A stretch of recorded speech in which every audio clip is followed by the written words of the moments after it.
Hey beautiful people, so today I'm doing my makeup yet again, of course using my own products. I used to use like a lot of high-end makeup and then I threw it all away because of the whole talc thing. I ain't gonna lie, I get into these moods of like finding out information and then like going crazy about the information I find out. But like, in all honesty, everything got everything in it. I mean, we would just have to go somewhere where it isn't the way it is. So I have decided for my sanity to stop freaking out about everything. But e.l.f. brand is vegan, so that's why I've been gearing more towards just using this stuff.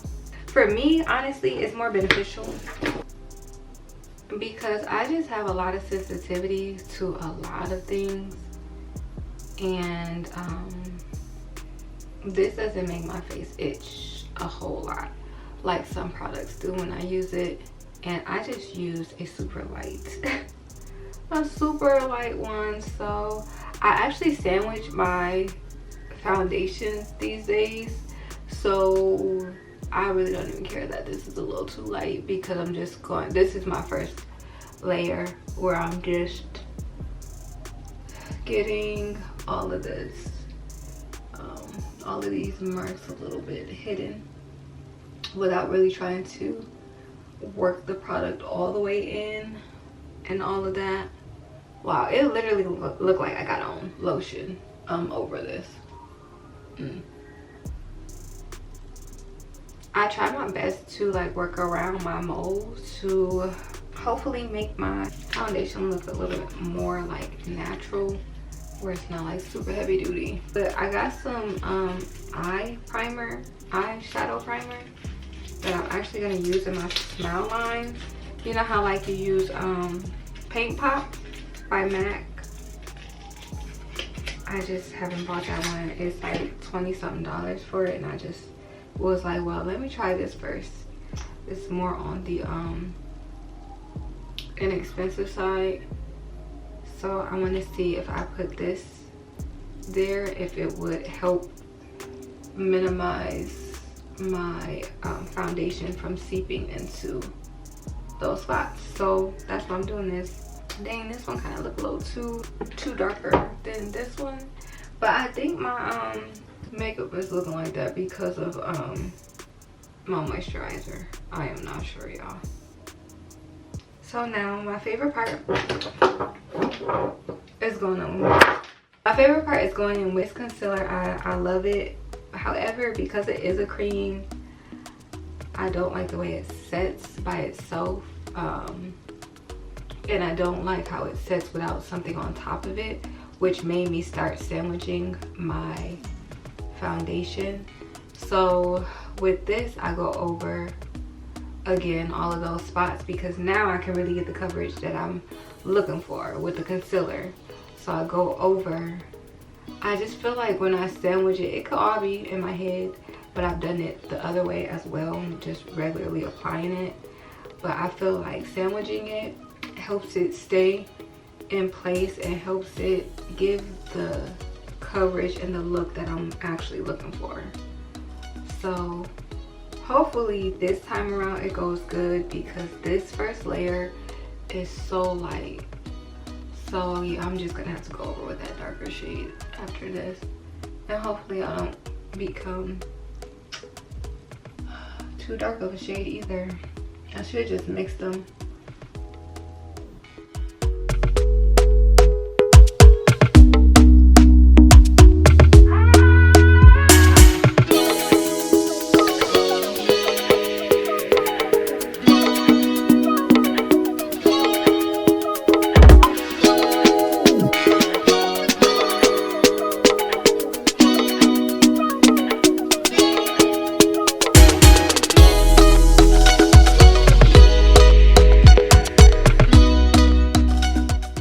Okay, so now that I did that,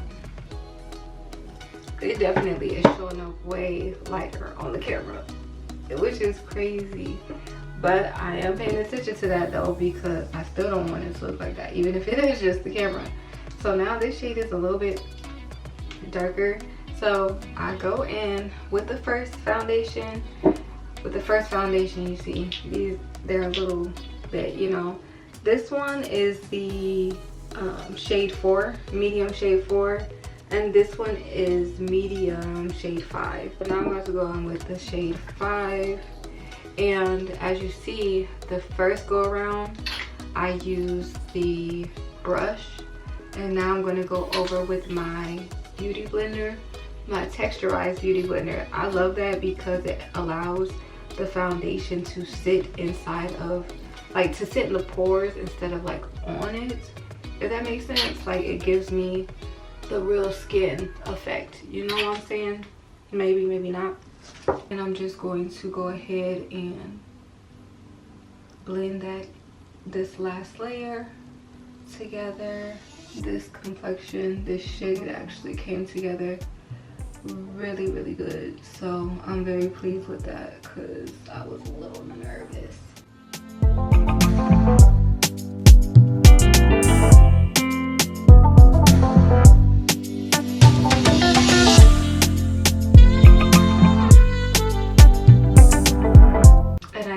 Put anything under my eyes, so I'm just gonna take this clean spot and just blend any harshness from the difference of not having anything under there.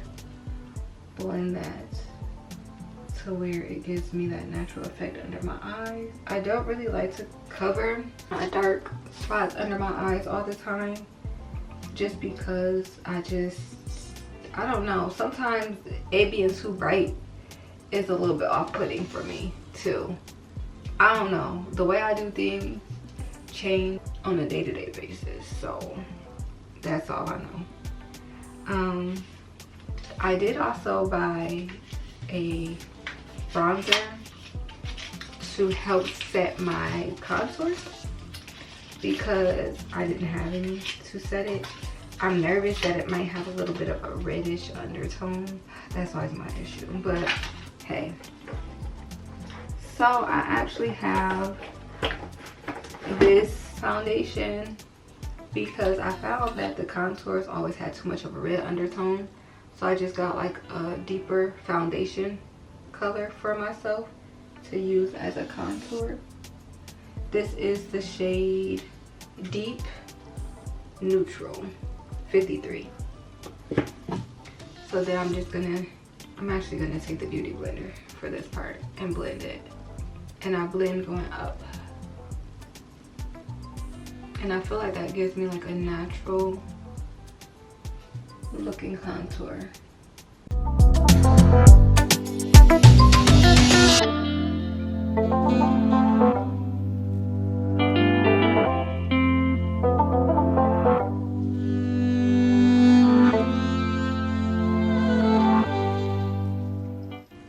Okay, so now I have my whole face is done with the foundation and the contour, the concealer. So now I'm gonna go ahead and take my Perfect Finish powder. I need some setting powder too, but I don't have any, so I'm just gonna use the finishing powder. I can open it. So I'm gonna take this angle brush, and even though I don't really have much under my eyes, I always start there anyways. Even the littlest amount that's under there can start creasing. I am starting to age a bit, so I always want to be mindful of any, even if it's the smallest amount of maturing of my skin. I want to make sure I do it justice when, you know, applying.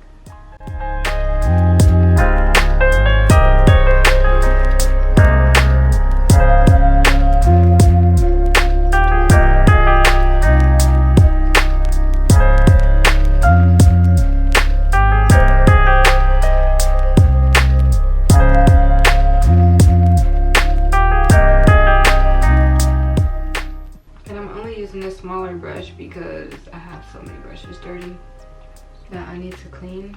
But to be honest, I do like using it. It's taking a little bit more time to set everything, but it's definitely getting it in there. Like it's getting it. I'm not missing any spots with this.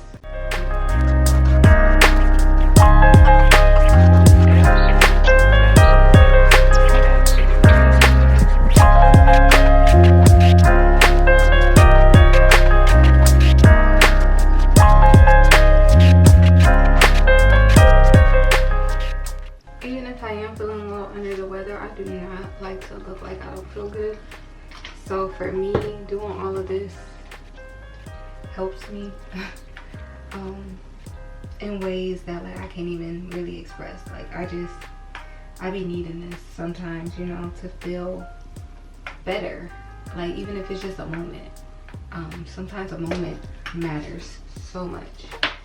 Now I'm gonna take some blush. I'm gonna use my favorite one, which is this top one right here, and just go ahead and I have some nice big old lovely cheeks, so doing my blush is like, it's fun for me. I don't know, because I really do have some big old cheeks. Then I love to do that touch on the nose. It just, I don't know, it awakens me. And then sometimes like I just take the brush, I don't add any more product to it, and I just simply like pat it in other areas just to add a little bit of color. I'm not adding like, you know, a whole ton of it. But now I'm going to take this contour or this bronzer. I'm nervous, hopefully it do not do me in. So I'm gonna, as lightly as possible, take a little bit. See this? I'm just gonna, and then let's see. And give me a nice, oh yeah, just that tap is crazy.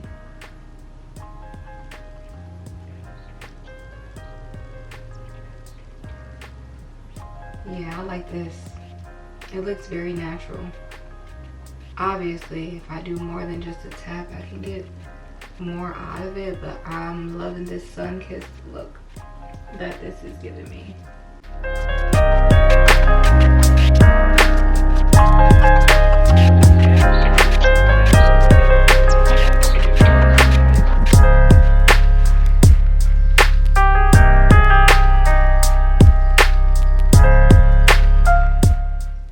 Alright, y'all, I am so exhausted. I'm about to spray my face with the setting spray.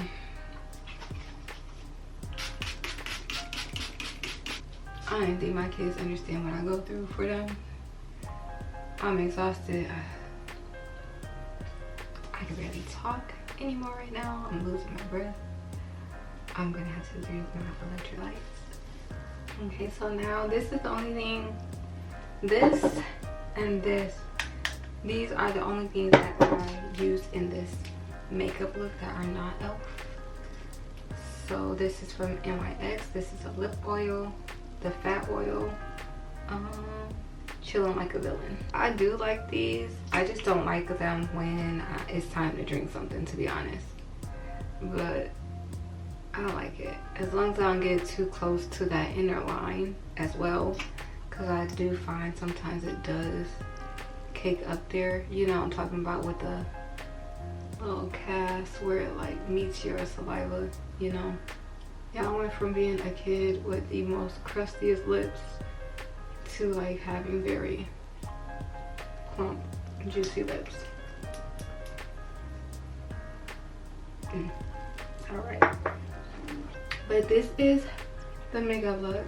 I need to sit down and get some electrolytes. So I'll see y'all and have a couple of sips, okay? Peace.